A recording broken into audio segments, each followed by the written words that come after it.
Hey, welcome back to Better Every Day. Darren, good to see you again. Still living it up there in Florida.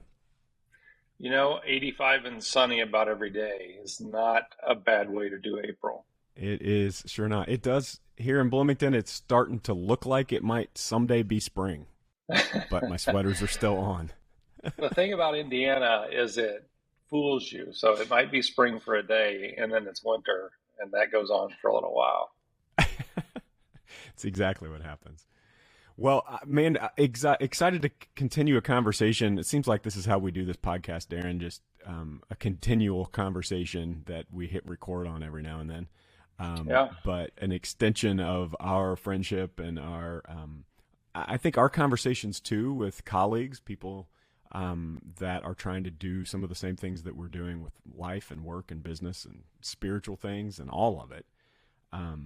And for both of us, the little look inside how we prepare for this thing, we end up getting messages out to each other to say, hey, here's what I'm thinking for the next podcast recording. And usually there's like this back and forth a little bit. This time it was like, yep.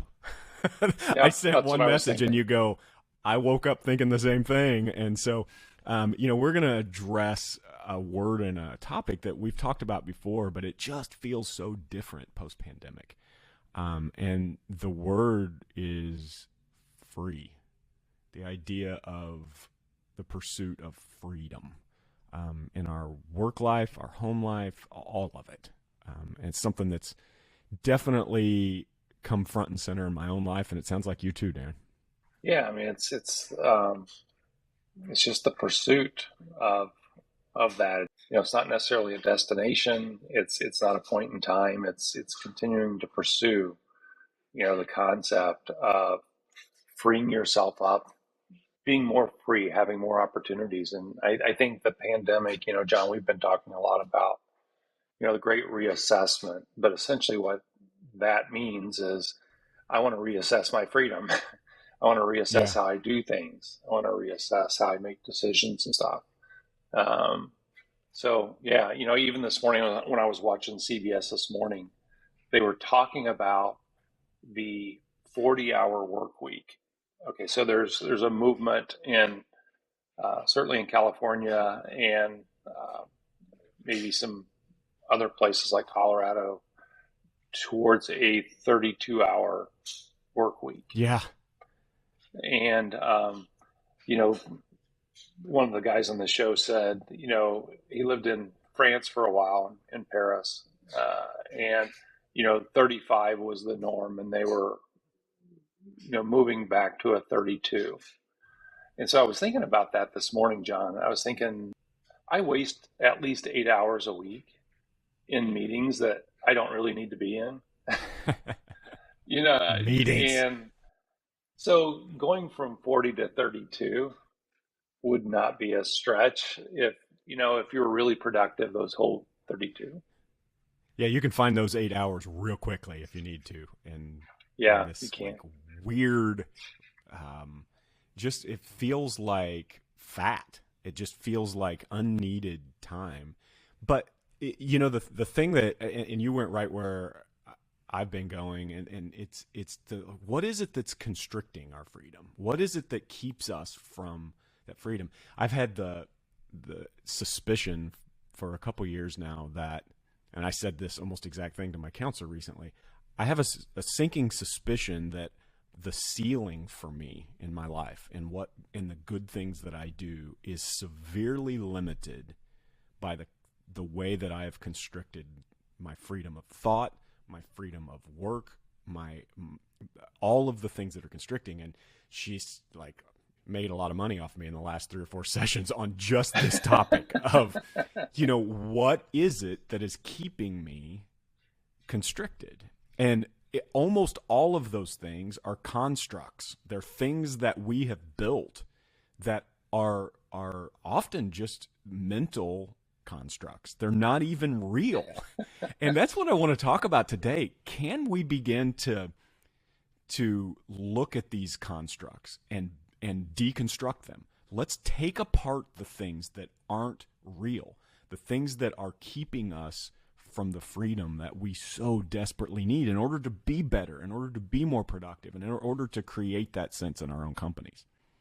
Well, I love the Jennifer Aniston commercial where, she's up at night. Of course you do. I know you do. Right, I know. For a different reason in this particular case.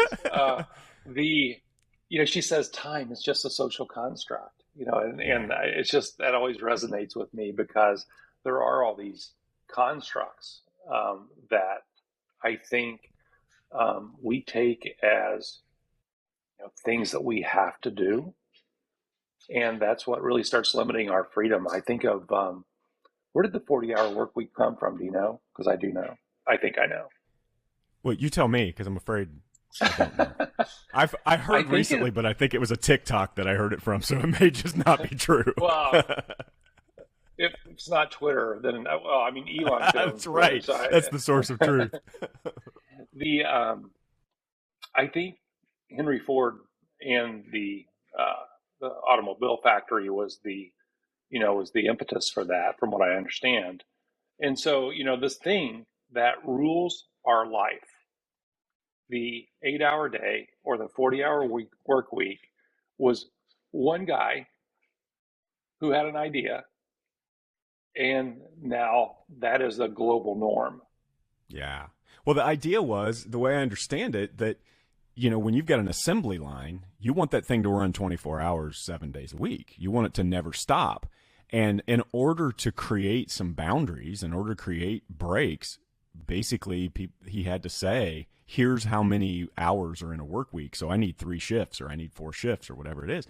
So we still are living our lives based on the conveyor belts of the Industrial Revolution and of the car and most of us, especially if you're listening to this today, most of us aren't doing work like that anymore.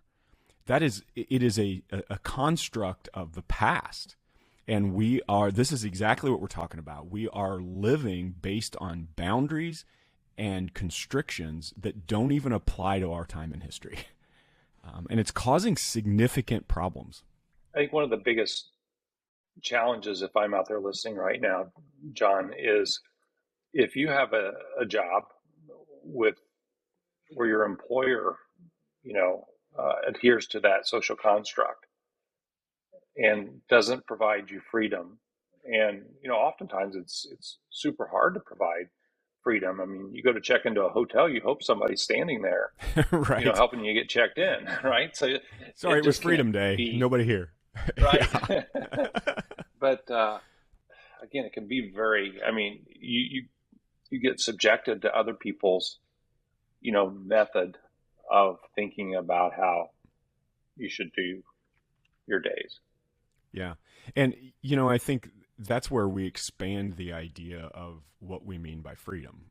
It is not just about the work week. It's not just about, freedom isn't just about getting time off work whenever I want. Right. It's about being able to work in a certain mindset with a certain, for me anyway, maybe I'm just getting really personal here, but for me, freedom is still work. I love to work, and I love to be productive and efficient and effective, but not with this hand in the back of 19 meetings in a week that 11 of them I have no real purpose to be on, and I said 6 words. Not with a pressure for corporate culture that is creating more work than needs to be done, and not with this sense of overhanging just anxiety around my job and the clarity around what I'm doing. And I'm not speaking about my specific instance, but throughout my life, I've had one job or another where that anxiety has created constructs. You can give me a week off. You can give me as much time as you want to give me. That's not what I need to be free. What I need is to remove these pretend chains, these things that aren't necessary in order to get the best out of me as a human and as a worker. Those constructs exist, and to your point, in all areas of our life. It's not just work. I just think about, religion and the constructs that are around religion. And oftentimes, if all you do is accept what a few other people are telling you um, about how you should think, or what you should do, and all that stuff, the question I always like to ask is, where did that come from? It's like the 40-hour work week. Who It's made like, that up? where did that come? Who made that one up? I mean, Yeah. the fact that that you have to worship at 8 a.m. on Sunday morning. Who made that one up, right? And but I you was get into worried you're going these to get into social, examples here. yeah. But I mean, if I guess freedom for me, John, is being able to hold loosely those social constructs and examine them. It doesn't mean that you're going to reject them, but it does mean that you're going to intentionally realize and accept those social constructs. Um, does that make any sense? It makes so much sense. And you know what it reminds me of, Darren, is that when Ford was creating high production cars, leadership in a company was about efficiency. It was about organizing people around getting stuff done. And that's what leadership was to him. And that's what his leaders did. And that was part of what built our economy and our work ethic and our, the Industrial Revolution was built on how do we get people to make stuff and get stuff done. But we have evolved to a point, and I think this is what the Great Reassessment has led us to, and the pandemic led us to this moment where we've said, can't we evolve to say that leadership is no longer about just getting stuff done? It's about creating an environment where people can be free from made up social constructs that have nothing to do with bettering the business, bettering the employee, bettering the client experience. Anything that is built around creating culture just because it's been done that way or just because the last guy did it is probably creating some sort of a chain around your culture and your staff that's keeping them maybe even from working for your organization. That's why people are quitting. They want to remove the chains. And it is time for us to take a look at those chains and say, are these even necessary? Are we just holding over things from past eras? And why do we do what we do here? I think it's a call for a new type of leadership and a new purpose for the way leaders act in a company. But I even think about leadership in our own lives. Set the company, set work aside. You have your own family, and then your own life. As you continue to look at the smaller and smaller segments, but just leading yourself. I mean, I love the 7 Habits of Highly Effective People, and that's all about leading yourself, and then leading your family, and those circles continue to get bigger and bigger. But it is all about leadership, and it's all about thinking. But you have to start with yourself. You have to start by being okay with examining all the constructs that are around you and intentionally accept or reject each one of those, because those were all handed to you by another generation. Absolutely. More than likely your parents, or your social circles in high school or college or whatever they were. And now you're an adult, and I think you have to take the opportunity to really re-examine each of those. And that's how I think of the great reassessment is the re-examining of all those social constructs, and accepting or rejecting them, or figuring out how I want to live in them. I'm ready to, and maybe not everybody is. It feels like it's 2 years. It's been the longest 2 years of my adult life in this pandemic moment. But I'm ready to take what we've reassessed and build something different.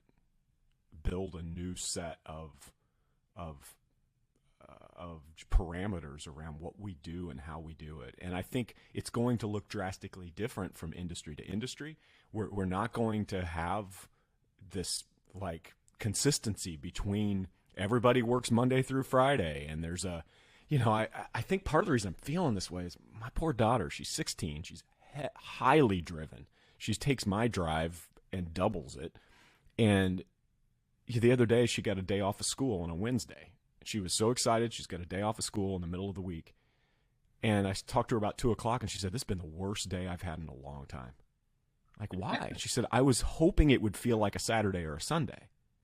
But if I know that other people are working and going to school and getting stuff done, and there's other things going on in the world, I feel like I'm behind immediately." And I thought, oh my gosh, not only are these weird social constructs that I'm living in affecting my own freedom, I'm passing them on to my daughter. She has developed this social construct around what a Wednesday is compared to a Saturday, and it's completely made up. Like, if you need a break, you take a break. And if you have a break, you should be able to get the freedom inside of yourself to take a rest and to not be driven by the things that are going on outside. And to me, this is a symptom of a cultural thing that we are leading the next generation to. And they're saying, I'm not living this way. I'm not taking jobs like that. And I think part of it is we need to listen. If you're a business owner, you're listening to this today, maybe one of the calls to you is call the young people into your office and say, what do we need to do differently? Because there may be things, social constructs that you don't even see, that you have accepted for so long, it's become part of the fabric of your life and your work. And we need young people to call it out and go, like you said, where did that come from? It's a great question. Right. I think I'm at the point as a parent or, a leader in a company in my life where I just want to help people think about the social constructs and how to intentionally, like I said, accept or reject those. And, in our last podcast, John, we talked about mindset and sort of resetting every day, right? Your mindset. But, you take that 15 or 30 minutes that we talked about in our last podcast and really examine each of these social constructs as you go through them. And like I said, intentionally accept. First, you have to sort of identify all the different social constructs that maybe you have in your life, because there's lots of them. I mean, there are lots of them.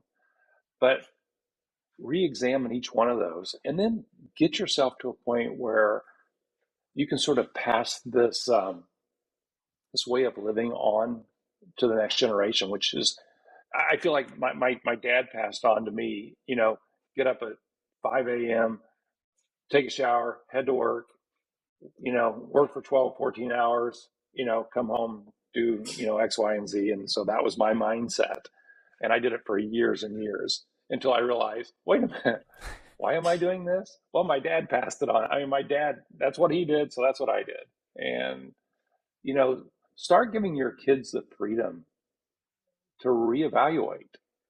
Don't just pass on things, but give them the ability, the tools to reevaluate these constructs. So to me, I think you hit on something that's really important, and that is, how do we identify these constructs in our life?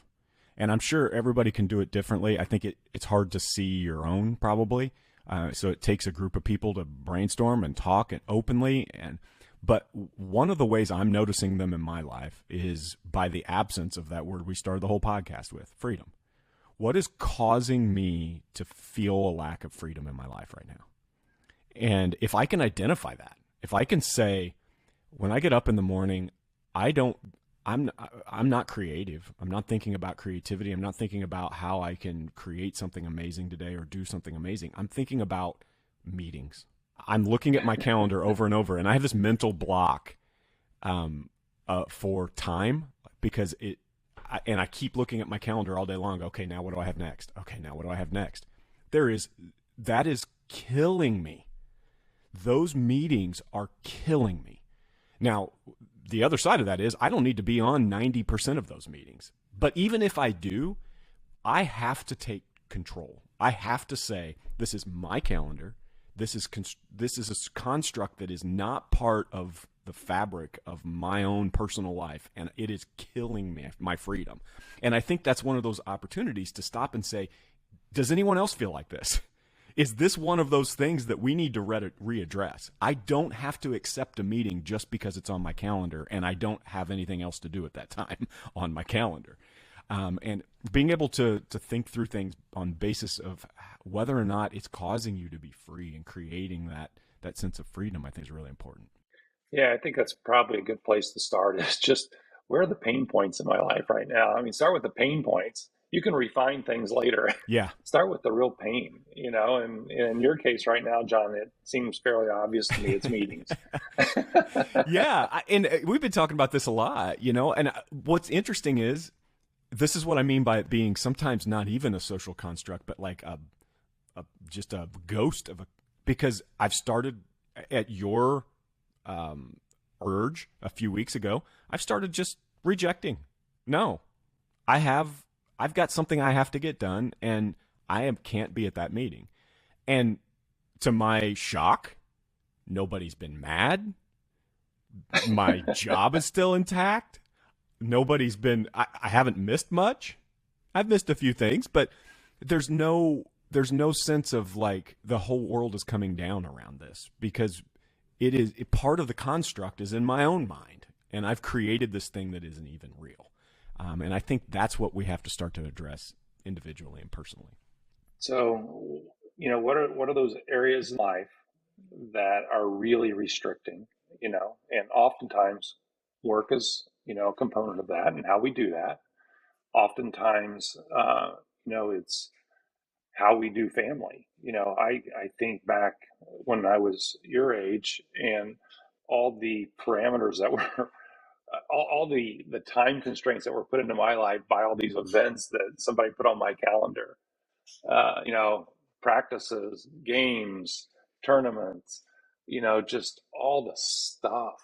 And I loved it, but at the same time, it got painful after it got to be so much. So, you've got work, you've got family, you've got faith, you've got all these different things in your life that are creating these different social constructs.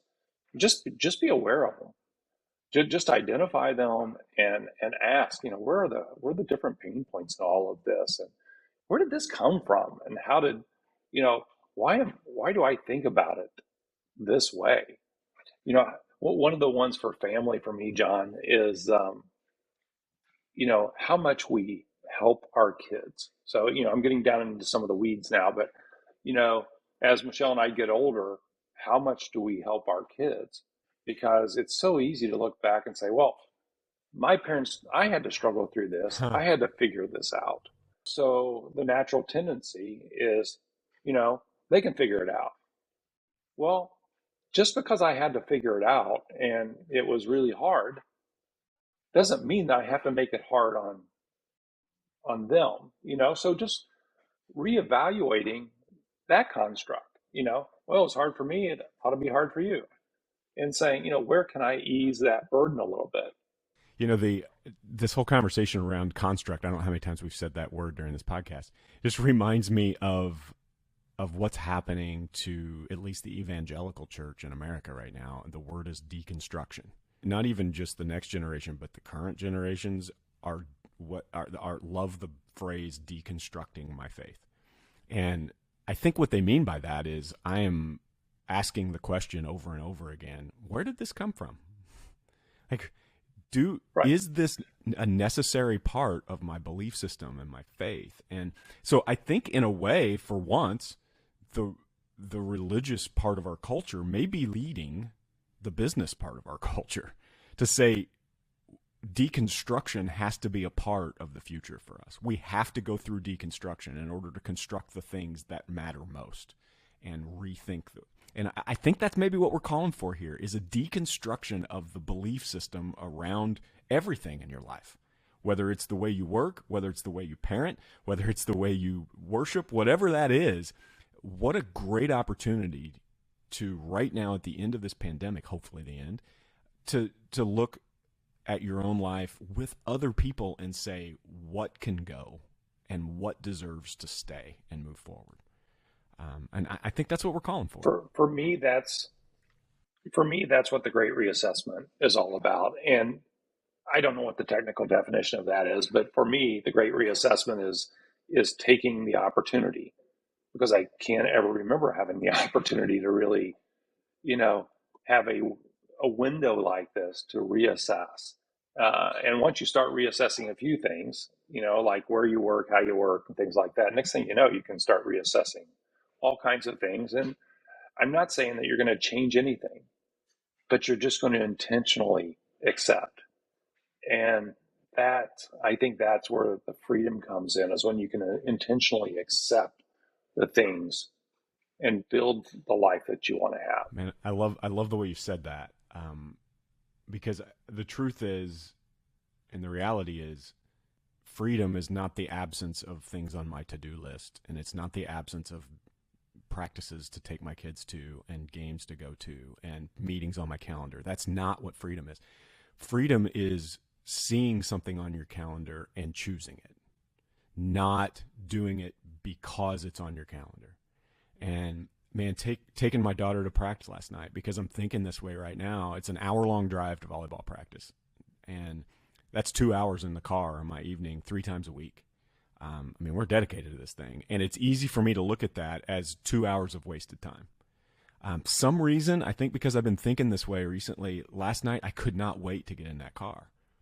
And we talked more than we have talked. I mean, I've got a confined space with my 16-year-old daughter for 2 hours. And I saw that time differently. I didn't see it as a block on my calendar that I had to check off. I saw it as a choice I was making to actually live intentionally during that block of time. And I think that's what freedom is. It's not an absence of things to do. It's choosing the things that we're doing every time. And it's time to deconstruct anything that is keeping us from being able to make those choices. I mean, I think, John, this is what we want for all of our listeners, is just to understand that everything we've been talking about exists. And, just take the time to make the choices that really keep in mind, freedom. Because ultimately, even in the world we're living in right now, John, we're starting to really see, what happens when there's not freedom, and how powerful the concept of freedom is, and, at all different levels. It's good stuff, Darren. The time goes fast, at least for me it does. I hope it does for our listeners. And I hope today you've heard something that will lead you towards more freedom and allow the choices in your life to be yours. Darren, I always appreciate our conversation and look forward to continuing it next time on Better Every Day. Thanks for being here.